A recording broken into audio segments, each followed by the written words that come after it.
Welcome back to Building More Than Business. I'm Ann Lucchese, a CFP and Senior Director at First Citizens Wealth, joined by my co-host, Neri Shariah, a certified business exit consultant who heads up our wealth and business planning capabilities. Today, we're talking about the very first step in preparing your family to take the reins, something known as the family meeting. If you've ever tried to get siblings, parents, and in-laws on the same page, you know it can feel like controlled chaos. That's why we've asked April Z to join us. April and I have worked together for a really long time, and I'm so thrilled to have her here as our first guest. April is a senior wealth planning strategist here at First Citizens Wealth. She's uniquely qualified to speak to this topic because of her combined background in wealth planning and psychology.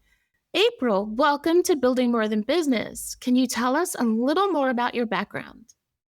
Thanks for having me, Neri and Ann. I'm excited to join you and talk about such an important step in planning.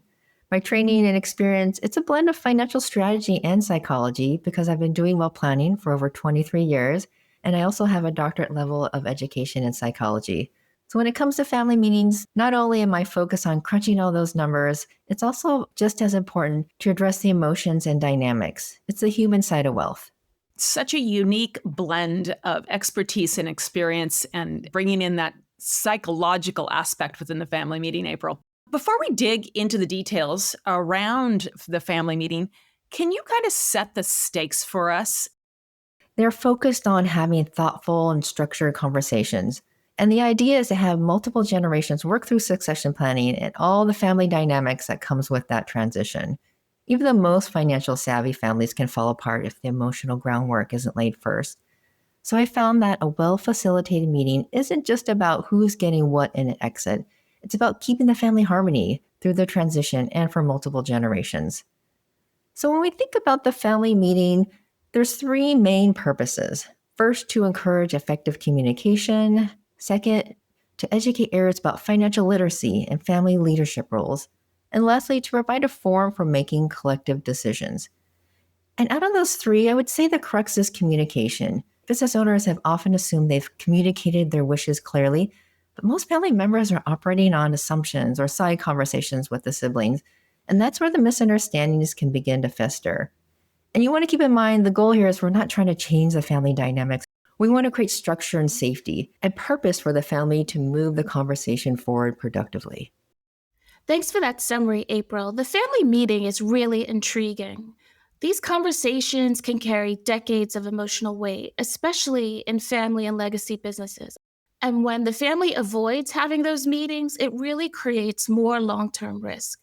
Founders may avoid meetings out of fear of stirring conflict or just not being able to address it as a whole.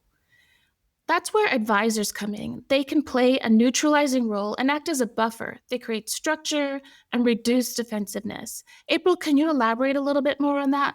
Yeah, even before you start the family meeting, it's imperative to create a safe zone, which is established through ground rules, and then a shared purpose, which is created through a family mission statement.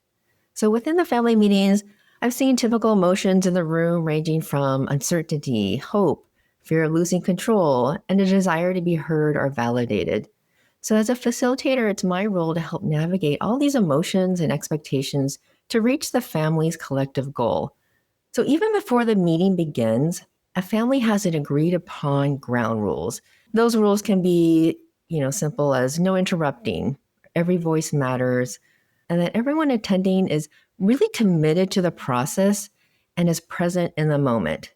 To help guide that process, we always start off with pre-meeting questionnaires and worksheets that are kept intentionally anonymous, and this helps to surface those unspoken concerns, goals, and level set expectations. We want to capture what everyone's thinking, but might not have the courage to say it out loud. So it's an opportunity for everyone to have a voice and be heard. And when this is done right, these meetings build trust and give family members a shared language to talk about sensitive issues openly, and most importantly, a forum to communicate and work towards their goals. And those goals are anchored in the family mission statement. The mission statement is created by the whole family. It communicates the family's core values, it guides their culture, develops purpose, and is memorialized for future generations. Check out the episode summary for links to worksheets to help you determine your values and mission statement. That is just such good groundwork on how we think about these family meetings. Business owners, they often come to a family meeting thinking it's like they're running a business meeting, right? We're going to have an agenda, we're going to stick to it, we're going to get everyone on track, and we're going to get to the end of it. And this really breaks down the trust that you need to have in these family meetings. So the goal is not about selling the transition plan. It's really about listening and building that alignment within the family. Families really need space for emotional complexity. Doing that pre-work is so important because it really sets the stage for that, creating that safe space where people can communicate with one another.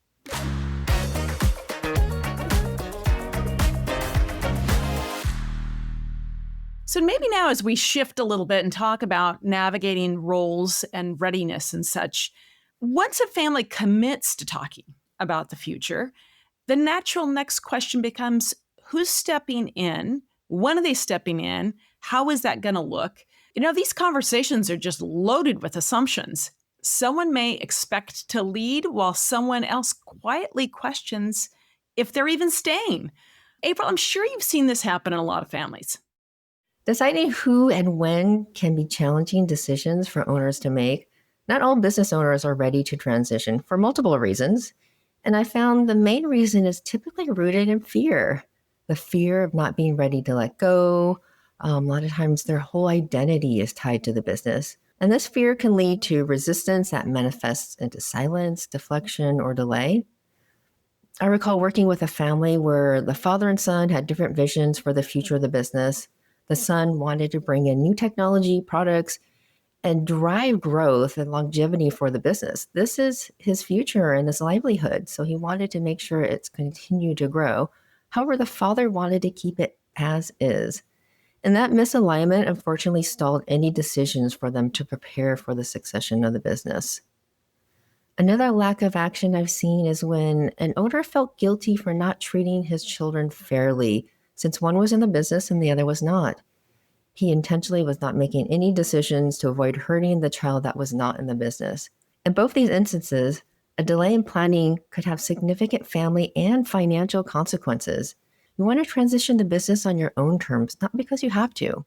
Yeah, we've seen families stay stuck for years because no one wants to voice discomfort.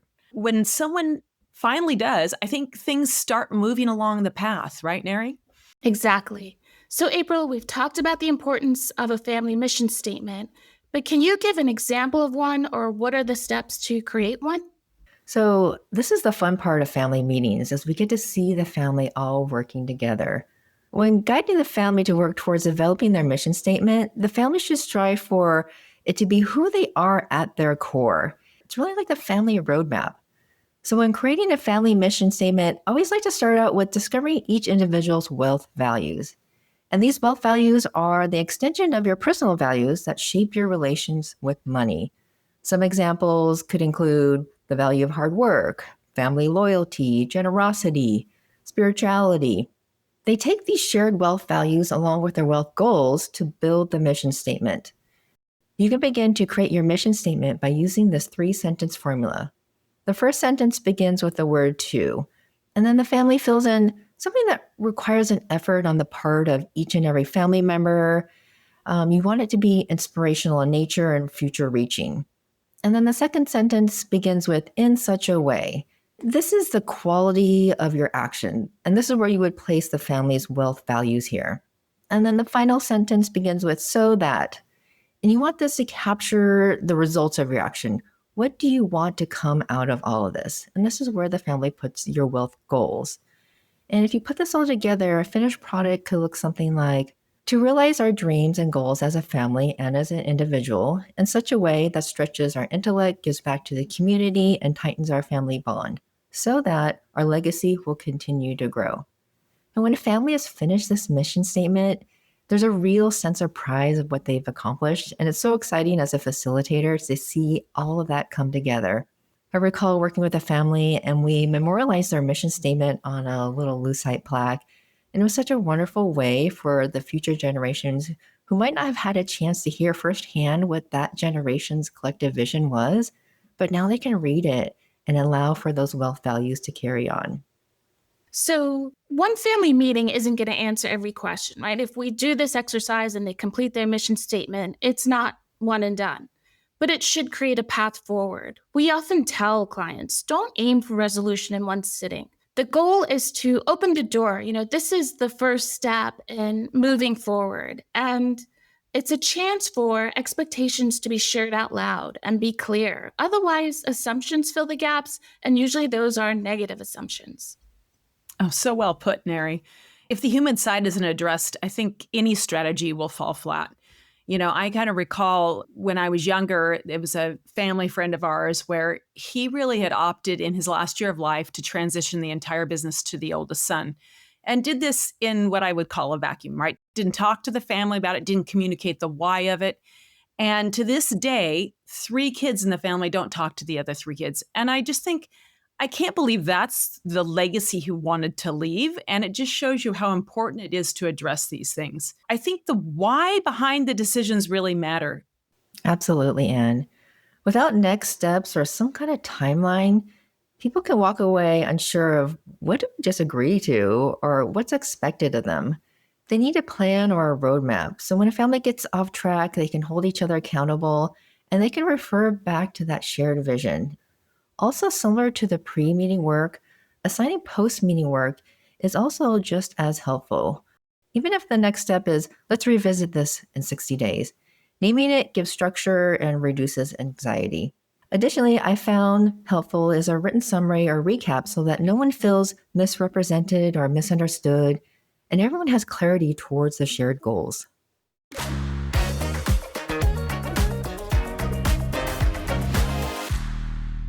So I think now we'll shift to one of our recurring themes, which is what would you do differently? Family communication, it can be so complicated, and we just seem to often fall back into the roles we played when we were young.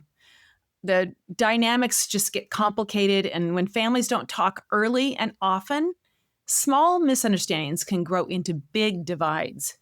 April, what's the one thing you've seen families do that made a difference, and the one thing you wish they had done differently? I think what made a difference is when all the family members are truly committed to the process and they're present and they're ready to roll up their sleeves and get to work together, as well as creating a space for open communication and feeling safe to share and express their emotions. I recall we had a family meeting where each family member shared one fear and one hope, and it really set a completely different tone. When you can get to that point in a family meeting where everyone has a voice and can be vulnerable, it's so powerful, and you know they're on the right track to success.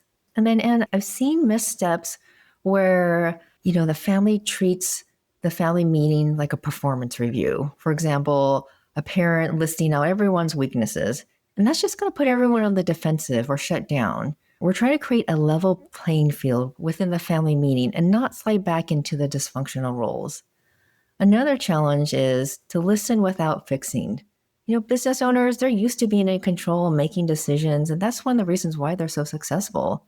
The family meeting provides a platform for all family members and an opportunity to share their opinions in a judgment-free environment. Again, bringing it back to putting everyone on equal footing sets up the family for success. An example that I had along those same lines, April, is I once worked with a successor who wasn't ready for the financial responsibility that came with the business.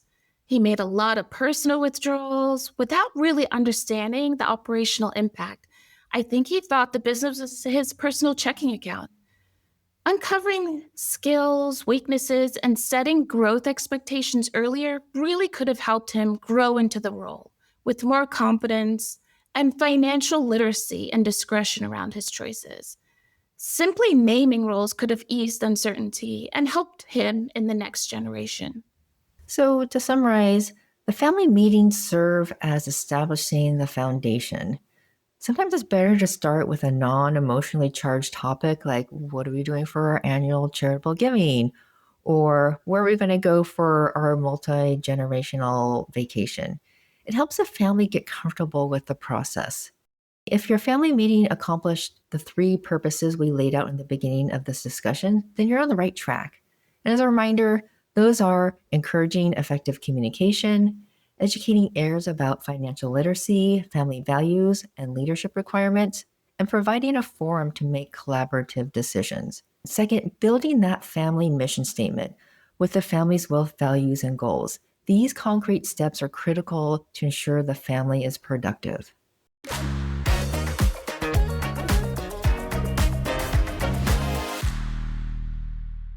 If you're running a family business, the first family meeting is often the hardest and most powerful. These meetings aren't about having all the answers, they're about making space for honest questions.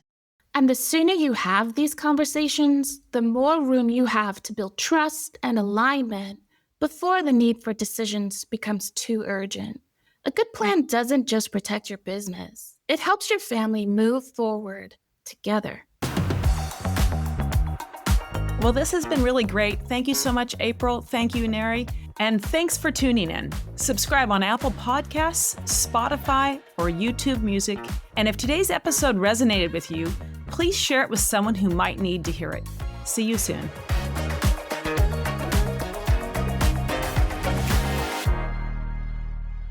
The views expressed are solely those of the authors and do not necessarily reflect the views of First Citizens Bank and Trust Company or any of its affiliates.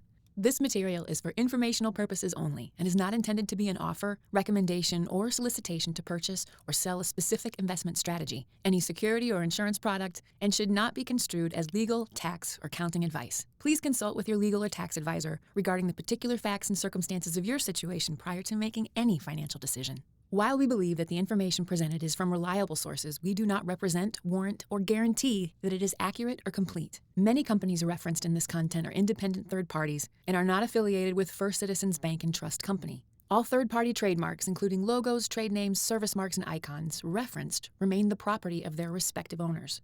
Your investments in securities and insurance products and services are not insured by the FDIC or any other federal government agency and may lose value. They are not deposits or other obligations of or guaranteed by any bank or bank affiliate and are subject to investment risks, including possible loss of the principal amounts invested. Past performance is no guarantee of future results. Estimates of future performance are based on assumptions that may not be realized. This material is not a solicitation of any offer to buy or sell any security or other financial instrument or to participate in any trading strategy.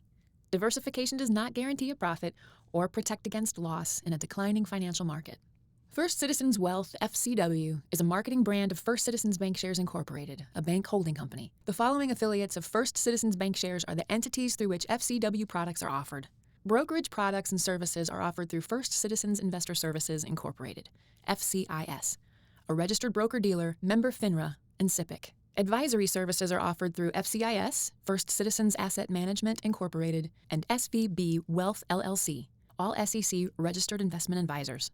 Certain brokerage and advisory products and services may not be available from all investment professionals, in all jurisdictions, or to all investors. Insurance products and insurance are offered through FCIS, a licensed insurance agency. Banking, lending, trust products and services, and certain insurance products and services are offered by First Citizens Bank and Trust Company, member FDIC, and an equal housing lender and SVB, a division of First Citizens Bank and Trust Company.